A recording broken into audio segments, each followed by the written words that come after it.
Política y delincuencia. Una delgada línea. Corrupción, tráfico de influencias, dinero sucio. ¿Hasta qué punto el crimen organizado ha infiltrado a los gobiernos en los partidos políticos? ¿Estamos realmente eligiendo a nuestros líderes o hay fuerzas ocultas que manipulan el poder? En este video vamos a analizar cómo la política y la delincuencia han cruzado caminos, qué consecuencias tiene para nuestra sociedad y qué podemos hacer para frenar esta realidad. Bienvenido a Mente Política. La infiltración del crimen organizado en el gobierno y los partidos políticos es un problema que afecta a muchas naciones. No es algo nuevo, pero con el tiempo ha evolucionado hasta convertirse en una verdadera amenaza que corroe las bases de la democracia y la confianza ciudadana. ¿Cómo es posible que grupos criminales logren penetrar en las instituciones encargadas de garantizar el orden y la justicia? La respuesta no es sencilla, pero hay factores clave que ayudan a entenderlo. Primero, la corrupción. Muchos políticos y funcionarios públicos ven en el crimen organizado una fuente de financiamiento y poder. Las grandes sumas de dinero que manejan estos grupos les permiten comprar voluntades, financiar campañas y asegurarse de que ciertas leyes y decisiones los beneficien. Cuando el dinero habla, la ética muchas veces queda relegada. Otro factor importante es la impunidad.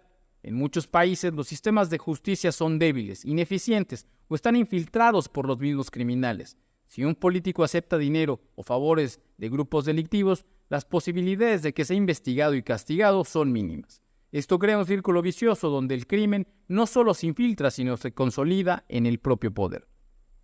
Además, hay un elemento social y económico de fondo. La pobreza, la desigualdad y la falta de oportunidades hacen que muchas personas, incluso aquellas en el ámbito político, vean al crimen como una opción viable para mejorar su situación.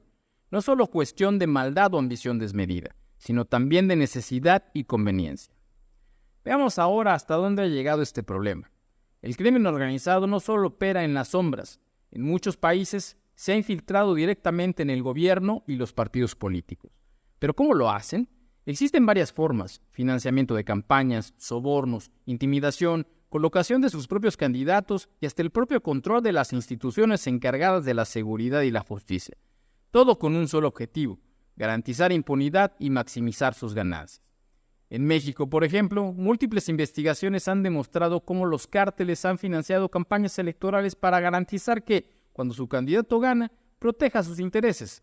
En otros casos, el crimen se ha infiltrado directamente en el gobierno, como lo demuestra uno de los casos más emblemáticos, el de Genaro García Luna, exsecretario de Seguridad Pública, que fue acusado en Estados Unidos de recibir sobornos millonarios del crimen organizado a cambio de protección, información y apoyo logístico.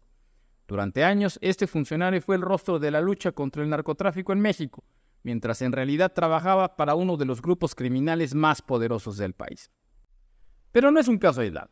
Exgobernadores como Javier Duarte de Veracruz y Tomás Yarrington de Tamaulipas fueron acusados de pactar con el narcotráfico para permitirles operar con total impunidad en sus estados. En algunas regiones, los cárteles han llegado a seleccionar directamente candidatos para puestos políticos, asegurándose de que sean personas que protejan sus negocios ilícitos. El nivel de infiltración es tan alto que, en algunos municipios, los cárteles imponen a sus propios presidentes municipales. Un caso trágico fue el de José Luis Abarca, exalcalde de Iguala, Guerrero, señalado como responsable de la desaparición de los 43 estudiantes de Ayotzinapa, en complicidad con un grupo criminal.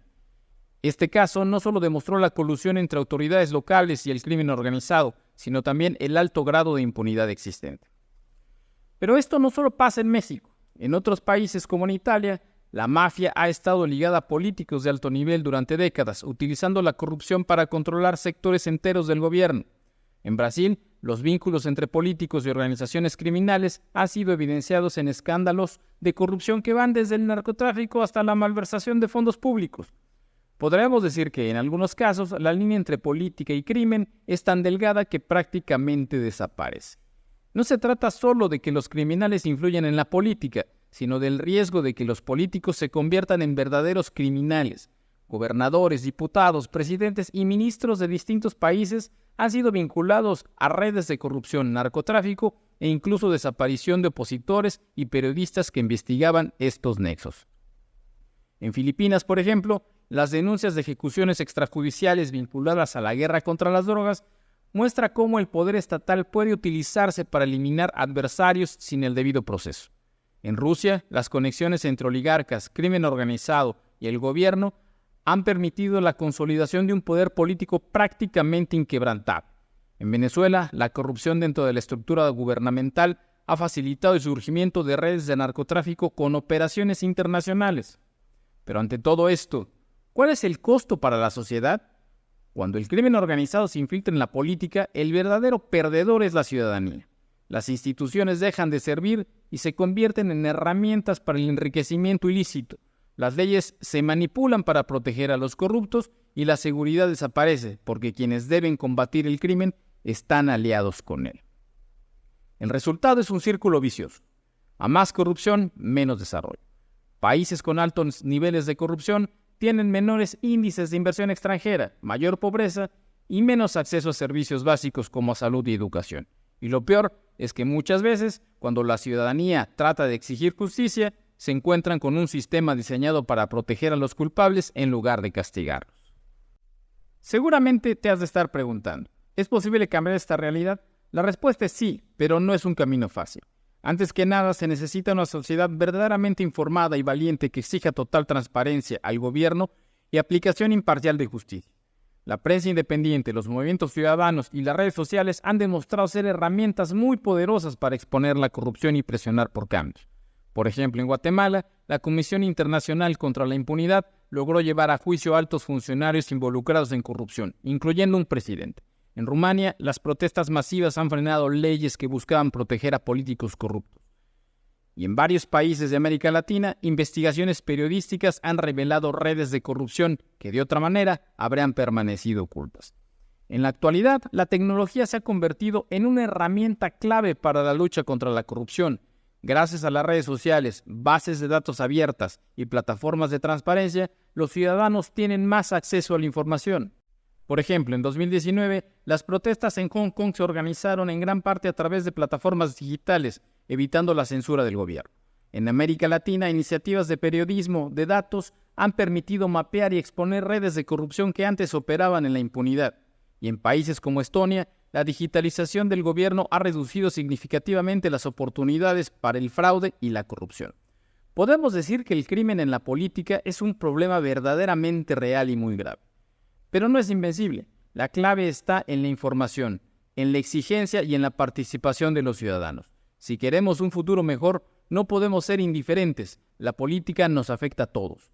Y el cambio comienza cuando decidimos no callar. No podemos perder de vista que las consecuencias de esta infiltración son devastadoras. Las decisiones políticas dejan de responder a los intereses de la gente y comienzan a servir a grupos criminales. Las instituciones se debilitan, la violencia aumenta y la democracia se convierte en una fachada que esconde un sistema manipulado por el crimen.